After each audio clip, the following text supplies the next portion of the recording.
about 56 years. I've been through some rough times. I've been in some situations where I didn't know where I was going nor coming. God has worked some miracles in my life. What you see standing in the front of you was not who I always used to be. I never used to look the way that I look now. I never used to talk the way that I talk now. I never used to articulate the way that I articulate now. I understand that God took me through a process. Success is something that every last person on planet Earth wants. Everybody wants to be successful. But can I tell you this morning that if you are ever going to experience any sustainable level of success in life, then there are 5 questions that you must be prepared to answer. These 5 questions, my brothers and sisters, are the motivational factors behind everything that we do as people. Everything that we do is equated to these 5 questions. These 5 questions are the source of all the problems that we have in this world today. These 5 questions are the reason why crime is so high. These 5 questions are the reasons why gangs are growing so rapidly within our country and throughout this region. These 5 questions is why teenage pregnancy is out of control. These 5 questions are the source of why the divorce rate is so high in our world today. These 5 questions would equate why the GPA average in the Bahamas is a D-. These 5 questions can lead to the answer of why our jails are filled beyond the capacity that they were designed to fill, and why so many people are out there struggling with drug and alcohol abuse. These 5 questions, my brothers and sisters, is the source of each and every one of our problems. I have no doubt that every human desire are connected to these 5 questions. All of the studies that we go through in life is connected to these 5 questions. The first question is, who am I? Who am I? This, my friends, is a question that over 90% of the world population have not answered. Nor have they asked themselves. Because truth be told, this is a frightening and a difficult question to answer. Who am I? Second question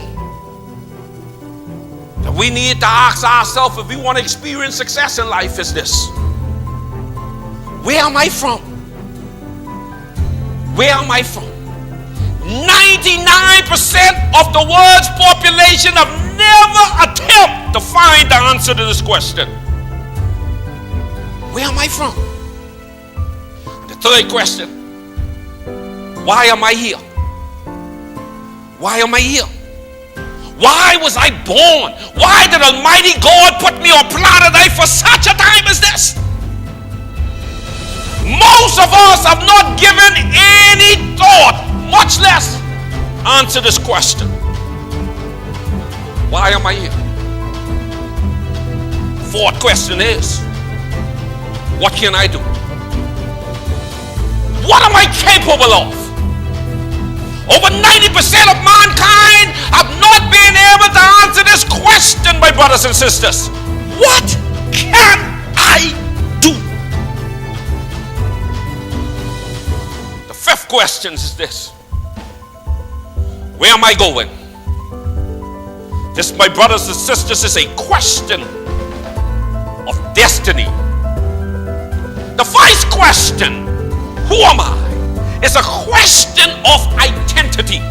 Somebody say identity. Most of us are struggling with the issue of self-identity. Most people don't know who they are. If I was to ask most of you this morning the question of who you are, you would tell me your name. But your name is not who you are. My name does not define who I am.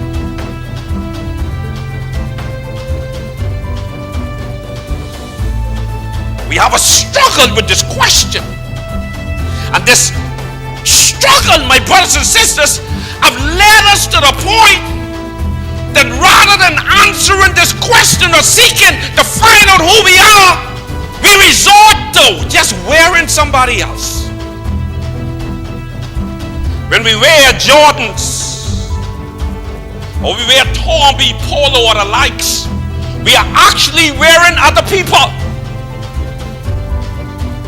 For some strange reason, we are being programmed to believe that by wearing name brand, it will give us significance.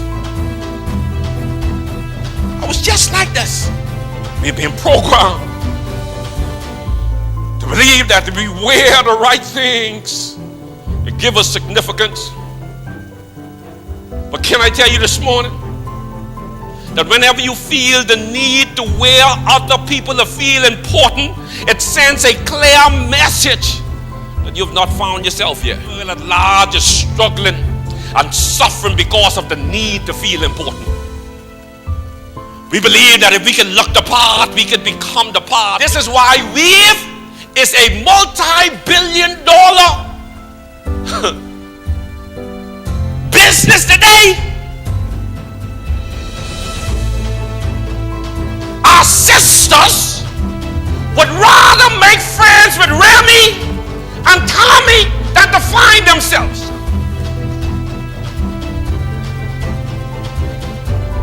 Remy is the hair and Tommy is the nails. A lot of these same-sex sisters are putting pressure on some brothers to go out there and find money by any means necessary so they can look the part. Jail full of brothers right now are trying to live up to sisters' expectations. So what they'll go there, they'll go rob and kill to make sure that you keep in the in crowd so you can wear Remy and Tommy. But I stopped by to tell somebody today that it's not what's on you, but what's in you that's going to bring success to you. Can I also go a little further and tell you that it's not what you drive, but what drive you?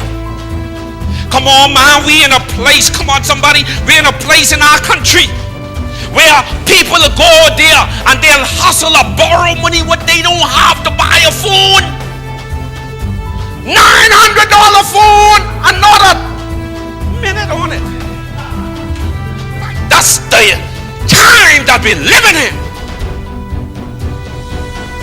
Because we believe that if somebody could see us on an iPhone, then maybe they would think that I'm important. And then maybe if they think that I'm important, maybe it might rub off and I might think that I'm important too.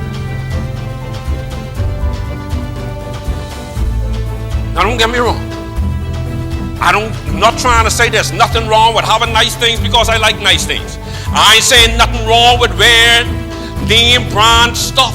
But when you'll do anything that you can to get them. So in a nutshell, what I'm saying, there's nothing wrong with having things. The problem, my brothers and sisters, watch this, is when things have you.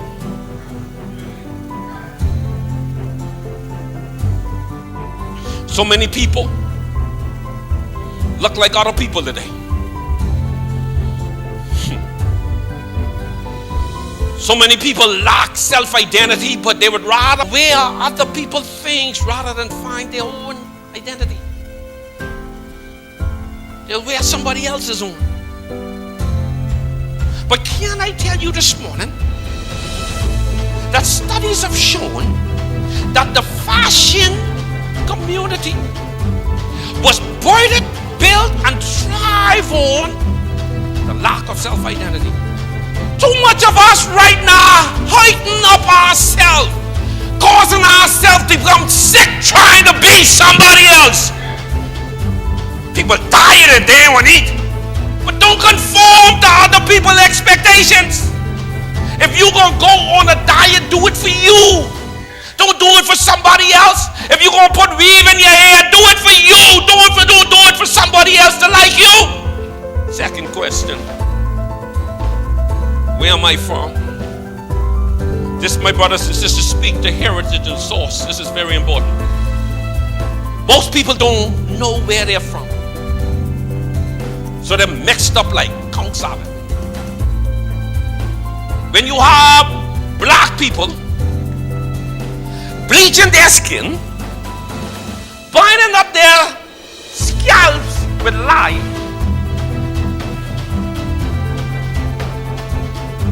and then you have white people laying in the sun for hours, going to town in saloons to turn dark, going to plastic surgeons to make their lip big. It speaks to a heritage problem. We're living in a world where black people want to look like white people and white people want to look like black people. Houston, we have a problem. We allow the pressures of life to change us because we don't know where in Jesus' name we from.